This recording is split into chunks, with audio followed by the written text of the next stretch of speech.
So today we're going to talk about schematic production. This is a shot of the Mutable Instruments schematic. Now, clearly this is of some use, but it doesn't really help us in the process or aiding us to create a PCB. So we need to create this in some software linked to a PCB design tool. If you're going to do this DIY. So this is a shot of KiCad. This is a free piece of software which will allow you to create a PCB. So put simply, what we need to do is copy every single element in the original schematic to this software. What I've tried to do is be a little bit professional and split it up into sections with a note of what it is. So for example, this one is the power supply, so you can see the regulators there, you can see the incoming power input from the system itself, plus and minus 12 volts, etc. Across the page we can see the microcontroller,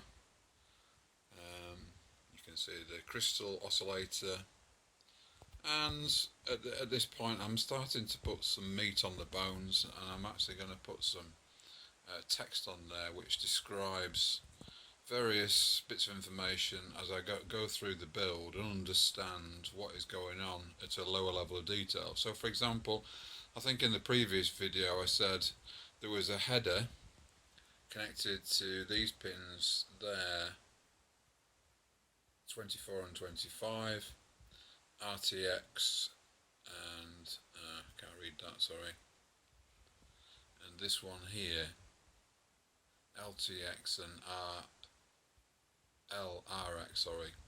So with further investigation, I found out that when these two are connected to these two, the module goes into something called Easter egg mode. So basically what I need is a double pole, double switch on the panel, which in one position is normal running mode, and when I flick that switch it connects those two to those two, and it puts it in Easter egg mode. So I've continued on, and again for reasons of organisation and a bit of professionalism, what I've done is split the schematic into different sheets. So this one here, for example, top row LEDs. If I double click on that, we can see the LED driver and the LEDs. Well, not the LEDs, but the pieces of wire which will later be soldered to the terminals on the LEDs, etc.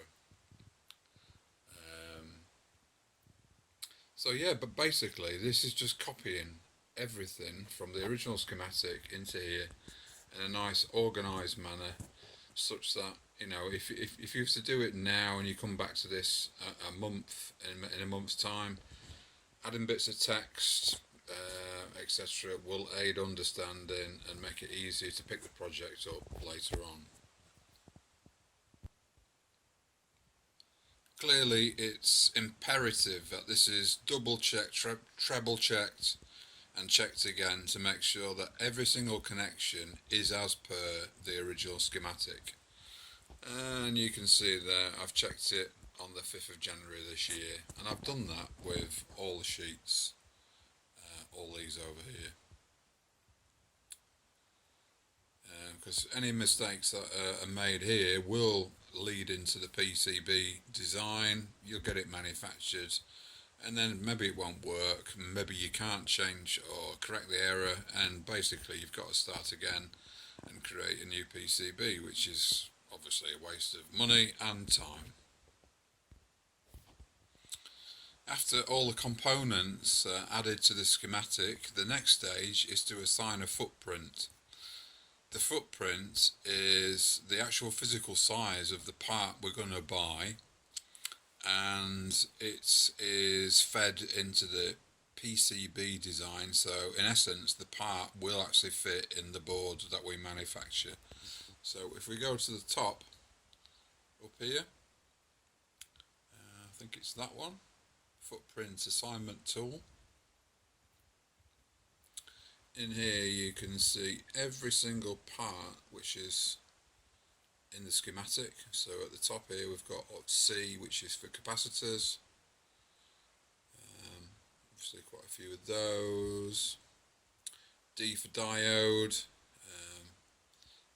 CR, that's a voltage regulator, and so forth and so forth, all the way through for all the different types of components. Now to the right we can see the size. So for example, this capacitor here, it's a radial type electrolytic. Its diameter is 6.3 and the distance between the wires coming out of the capacitor is 2.5 mil. So in essence you need to compare the part that you're actually going to buy, its physical dimensions, and make sure that all these are correct. I mean, obviously if you don't do it properly, the part's not going to fit and you might have wasted your time and money. So that completes everything I want to say about schematic creation. It's quite easy really, and if you're new to keycards, I think you'll still find it quite easy to pick up how to use it.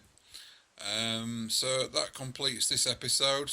In the next part we'll be looking at number 3, PCB design.